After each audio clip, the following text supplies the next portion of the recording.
Hello, I'm Lawrence and I'm on a quest to uncover all of the memos that Britain and America lost in the pond, and one of those memos pertains to places. And this year, in the space of 4 jet-lagged months, I've graced with my extraordinary presence, your words, not mine, not just London, the capital of my homeland, but that of America's, Washington D.C. And it's fair to say that both cities are very different in some respects and greatly aligned in others. For instance, owing to DC's Height of Buildings Act of 1910, restrictions are placed on the city's vertical growth, making London noticeably taller, something that my wife and I have built into our marriage. On the other hand, of course, each city has comprehensive public transportation, each is built around a famous river, and each incorporates a famous mall. Not the kind where teenagers loiter, but this kind of mall, a ceremonial mall. In fact, trivia time, this sense of the word mall originated in London, a shortening of the game Pall Mall, which was once played on this very street. I'm getting sidetracked. One other commonality between the two cities, and one thing I absolutely love about Washington DC, was their assortment of free museums, and in DC's case, I'm talking about those of the Smithsonian variety.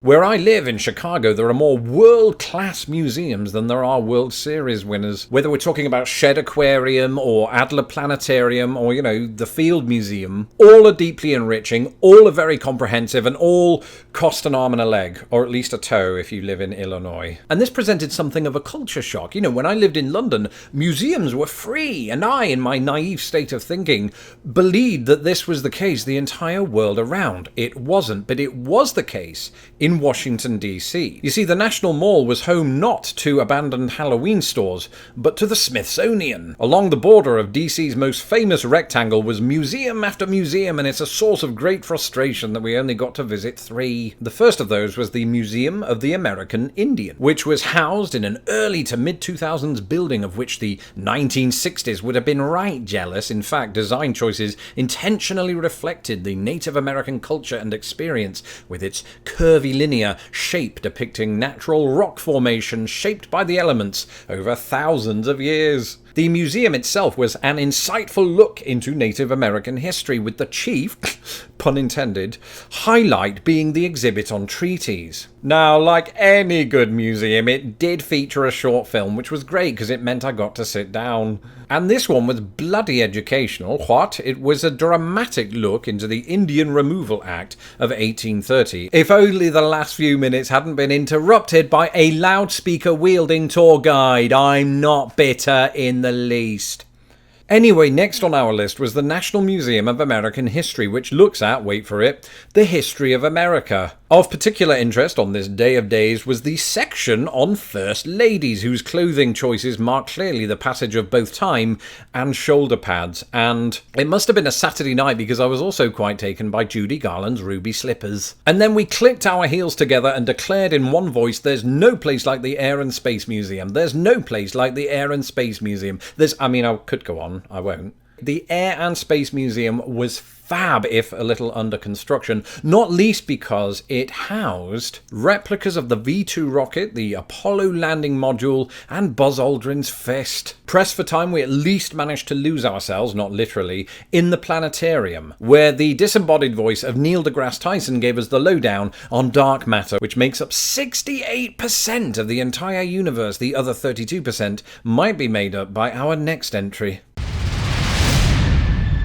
The Library of Congress is no ordinary library. That accolade goes to the Grimsby Public Library in Lincolnshire.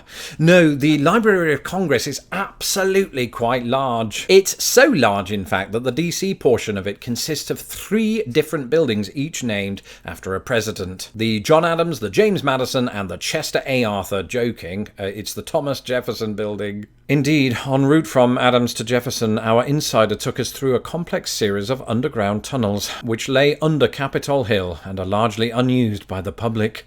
The Jefferson building, much like the man himself, boasted an impressive collection, was built in the 1890s and originally bore the name the Library of Congress building. And I've just realised those last 2 don't apply to Jefferson himself, just the building. Jefferson sold more than 6,000 volumes to the library for the handsome sum of $23,000, about $400,000 in today's money, and while about 2/3 of those were destroyed in another fire, this time Completely accidental, no British involvement. The remaining books are still housed in the library today. But don't be fooled into thinking that everything there was at eye level. Our insider, much like the previously named Neil deGrasse Tyson, taught us to look up. And that's because the ceilings tell their own stories. You'll find references to some of history's great writers, from Dante to Shakespeare to Lawrence Brown, Herodotus. You'll find dazzling artwork, mythical and historical figures, and the occasional anti-British sentiment. Now, I don't know why I'm pointing. Even though it calls itself a library, you can't actually check out books, which is a shame because I really wanted to read Moby Dick on the plane. The fact of the matter is, the Library of Congress is a research library. If only I'd done my research beforehand. But one of the good things about that is I'll never pick up any fines, and I am used to that. I mean, just ask the Grimsby Public Library in Lincolnshire.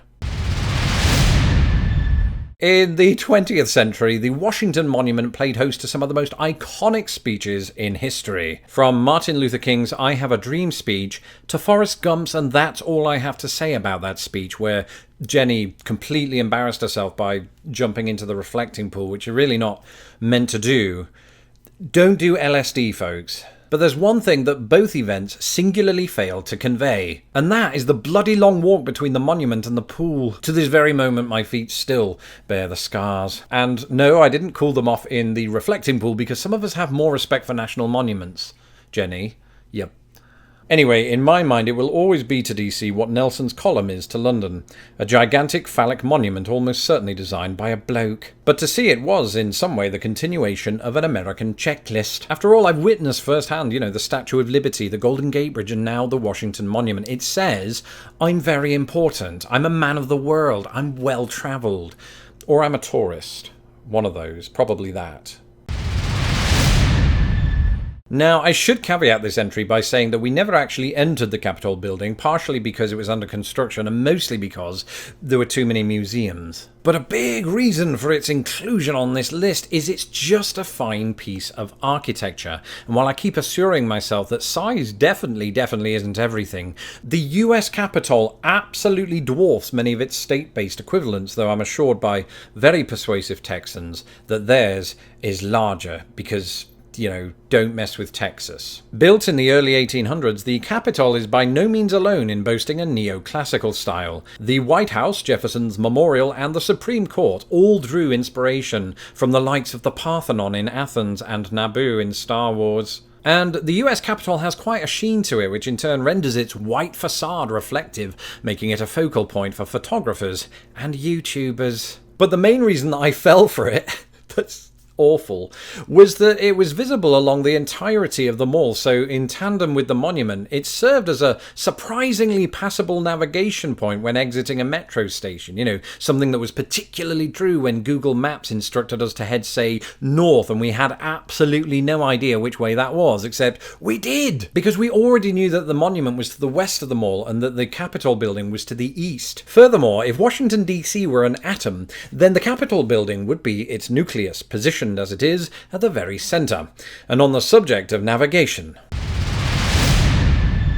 as I outlined recently, America is one giant rectangle. I know I did that voice. Not only does the American flag boast 15, not only are 2 entire states more or less rectangular, not only do hundreds of counties follow suit, but a large portion of cities operate on a grid system. And Washington D.C. is one of those cities, and it does grid systems just about better than anyone, anywhere. Famously designed by the French-born architect Pierre L'Enfant, D.C.'s grid system employs a deeply pleasing street grid in which numbered streets run east to west and alphabetical streets run north and south. And when I say alphabetical, I mean that literally. C Street, D Street, all the way to V Street, D.C.'s grid system is like a who's who of educational kids' puzzles. And the great thing about D.C. streets is that you have about 60 seconds to cross them. I have never encountered a more generous zebra crossing, or zebra come to that. And so those are 5 things that I absolutely loved about Washington, D.C. Now, do bear in mind we only had a short time in the city. Next time, we do want to branch away from the mall. So let us know in the comments below